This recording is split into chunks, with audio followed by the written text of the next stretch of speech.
réparer beaucoup de choses dans un couple. Mais sans confiance, c'est comme essayer de construire sur du sable. Tu peux aimer encore, mais si t'as plus confiance, t'es clairement en train de te noyer. Avant, t'étais serein ou sereine, tu ne regardais pas ton téléphone avec du stress. Tu ne te posais pas mille et une questions quand il sortait, quand il parlait à quelqu'un, quand il faisait des promesses. Et puis un jour, il t'a malheureusement menti, trompé ou déçu.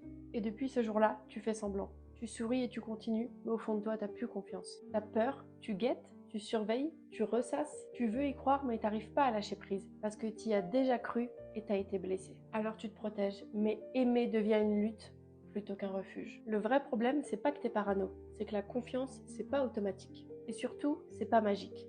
Une fois qu'elle est brisée, elle se reconstruit, certes, mais à deux. Et si t'es seul à porter les doutes, les incertitudes, les efforts, t'es pas en train de guérir, t'es en train de t'épuiser. La confiance, c'est un choix, mais c'est aussi une responsabilité. Si l'autre t'a blessé, il a un rôle à jouer pour pouvoir te rassurer. Il a même le plus gros rôle, pour reposer un espace de sécurité où tu te sens pleinement bien et sereine.